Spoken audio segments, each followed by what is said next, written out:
vamos esboçar o gráfico da função x² mais 1 vezes exponencial de x. Então, nós começamos com o domínio da função. O domínio da função são os valores de x que são permitidos a serem colocados na função. Observe, na exponencial aqui nós podemos colocar qualquer valor real de x e também podemos elevar ao quadrado qualquer valor de x. Então, o nosso domínio é o conjunto dos reais. Pontos de intersecção com os eixos. Bom, então nós precisamos calcular intersecção com o eixo x,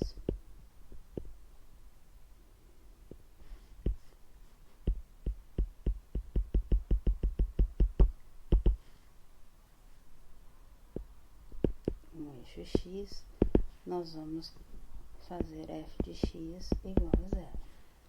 Temos então x² mais 1 vezes e na x igual a zero. Sabemos que a exponencial vai ser diferente de zero, que quando nós temos x² mais 1 igual a zero, x² igual a menos 1.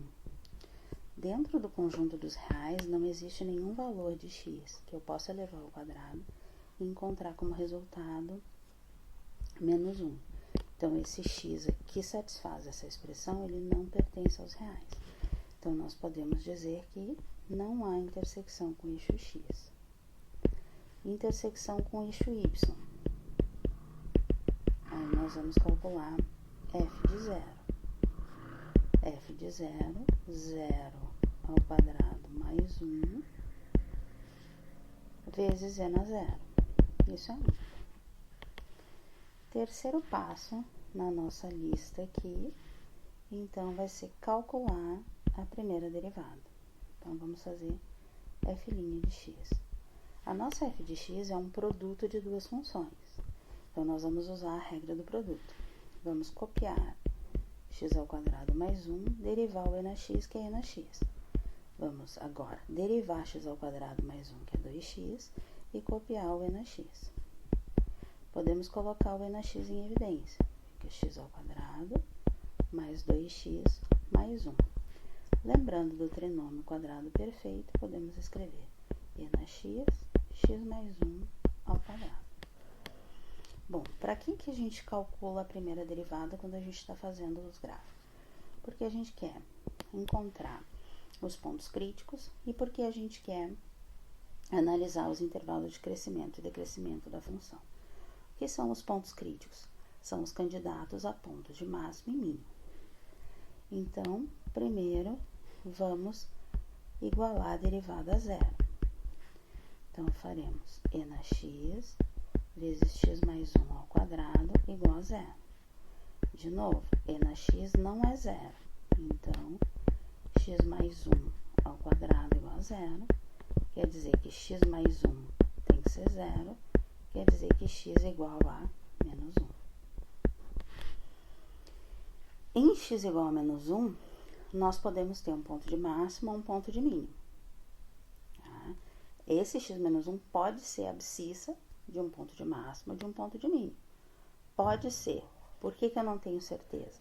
Porque primeiro eu tenho que analisar o sinal dessa nossa primeira derivada. Então, nosso quinto passo, sinal da primeira derivada. Bom, como a gente sabe, nossa primeira derivada está aqui. Nós sabemos que a exponencial não é nula. Então, x mais 1 ao quadrado é que vai nos dar, vamos dizer assim, o sinal da nossa derivada. Então, vamos colocar o menos 1 aqui, né? X mais 1 ao quadrado. Isso é uma parábola voltada para cima, sempre positiva. Ó. Então, no menos 1 ela vale zero. Antes do menos 1 ela mais, depois do menos 1 mais. Então, aqui nós temos função crescente, função crescente. Isso significa que não houve troca de crescimento para decrescimento ou de decrescimento para crescimento próximo do menos 1. Por isso, então, esse ponto crítico não é nem ponto de máximo, nem ponto de mínimo. Então, vamos anotar que essa função, ela só é crescente e ela vai ser crescente nos reais, menos no menos 1. Tá? Então, já determinamos o intervalo de crescimento e decrescimento. Agora, nós vamos calcular a segunda derivada.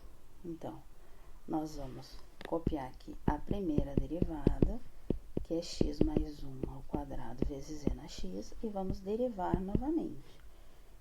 Então, calcular a segunda derivada é o sexto passo.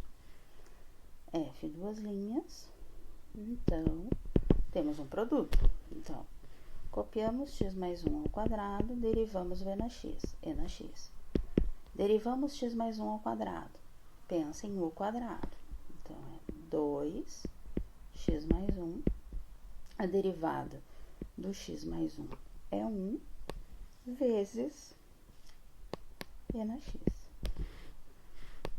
Então, está aqui a nossa segunda derivada. Bom, podemos colocar o x mais 1 em evidência, o e na x também, e aí nós vamos ter x mais 1 mais 2. Então, teremos x mais 1 vezes x mais 3 vezes e na x.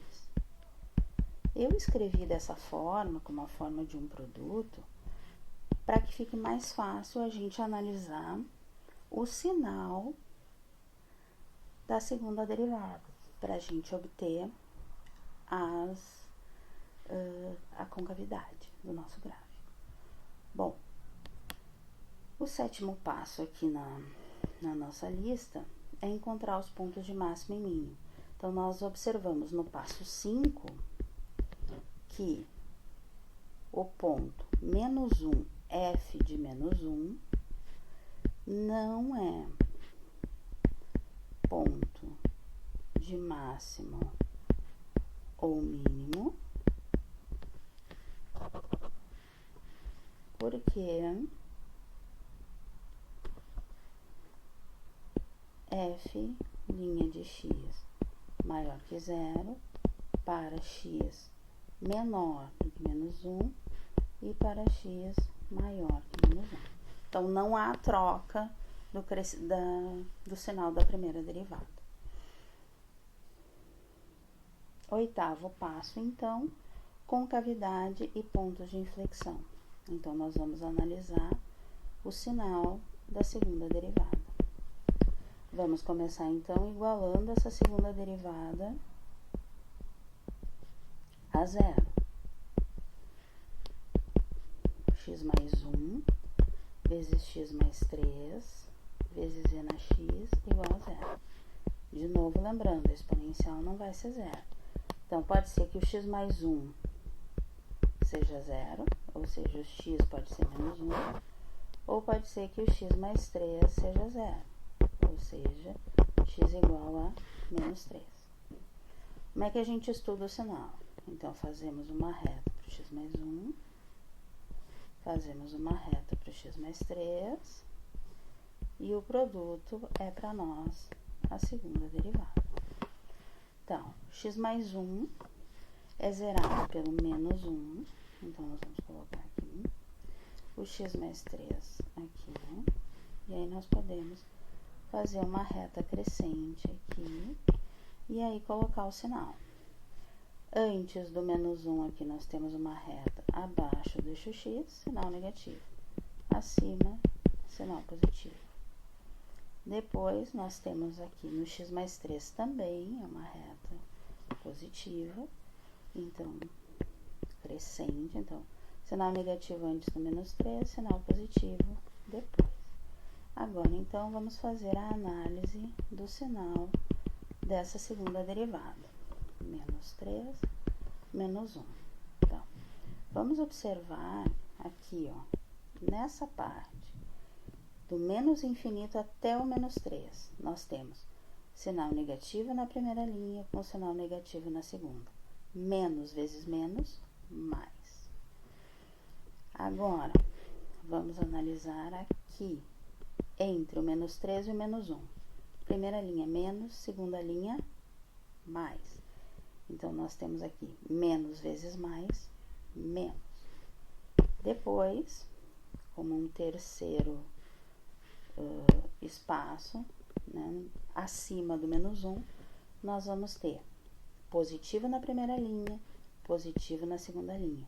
Mais vezes mais, sinal de mais. Então, nós já podemos falar sobre a nossa concavidade. Sinal positivo da segunda derivada, concavidade para cima. Sinal negativo, concavidade para baixo. Então, concavidade para cima, nós vamos ter no intervalo entre menos infinito e menos 3, unido com o intervalo de 1 até mais infinito. Concavidade para baixo, entre menos 3 e menos 1. O que significa essa troca de concavidade em torno do menos 3 e em torno do menos 1? Significa que esses são os pontos de inflexão do gráfico da função. Pontos, então, quem são? Menos 3, f de menos 3, e menos 1, f de menos 1. Lembra que ponto temos abscissa e ordenada. A nossa função é x² mais 1 vezes e na x. Então, f de menos 3 vai ser menos 3² mais 1 vezes e na menos 3. Teremos 10 vezes e na menos 3. F de menos 1, menos 1² mais 1 vezes e na menos 1. 2 e na menos 1. Podemos dizer que é 2 sobre e. E o anterior, 10 sobre e ao cubo. Lembrando que e é o número de Euler, vale 2,718281 pontinho. Tá? Então, podemos colocar aqui menos 3, 10 e na menos 3 e menos 1, 2 sobre e. Após os pontos de inflexão, nós vamos procurar as assíntotas, horizontais e verticais. Bom, assíntotas verticais, a gente procura naquela região do eixo X em que não temos a função definida. Nesse caso, a nossa função está definida para todos os reais. Então, não há assíntotas verticais, porque o domínio da função é o conjunto dos reais. Então, vamos às assíntotas horizontais. Nesse caso, nós vamos calcular o limite de x tendendo a mais infinito da f e o limite para x tendendo a menos infinito da f.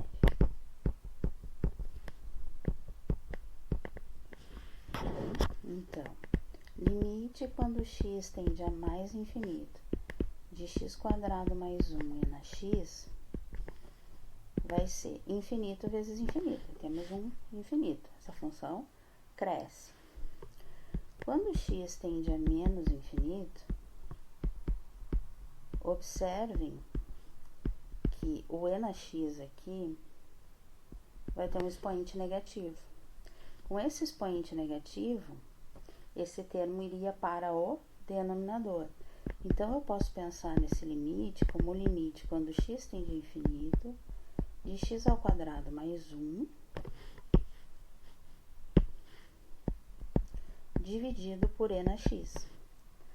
A função exponencial no denominador cresce muito mais rápido. Então, esse limite aqui vai para 0. E aí, nós podemos dizer que y igual a 0 é a assíntota horizontal do gráfico da minha função. Aqui ao lado está o gráfico da função. Observem, ó, o resultado desse limite, desse último limite, a gente encontra aqui, ó. Quando x tende a menos infinito, a nossa função tende a y igual a zero, que é exatamente o eixo x. Quando x tende a infinito, a nossa função está indo para infinito. Olha o nosso gráfico lá em cima. Observa que, de fato, nós não temos ponto de máximo nem ponto de mínimo. E o f de zero, que a gente calculou na nossa função, ele está aqui. Quando x igual a zero, o que acontece na nossa função? É 1, está aqui. E aí, de acordo com a concavidade, os nossos pontos mudam em -1 e -3. E a função sempre crescente. Sempre crescente, exceto no -1. Tá? Então, vocês podem pegar a nossa função, digitar no GeoGebra, acompanhar exatamente como foi feito esse gráfico. E vocês podem, numa folha quadriculada, marcar cada um dos pontos que a gente encontrou e traçar o gráfico. É isso, pessoal. Até o próximo vídeo.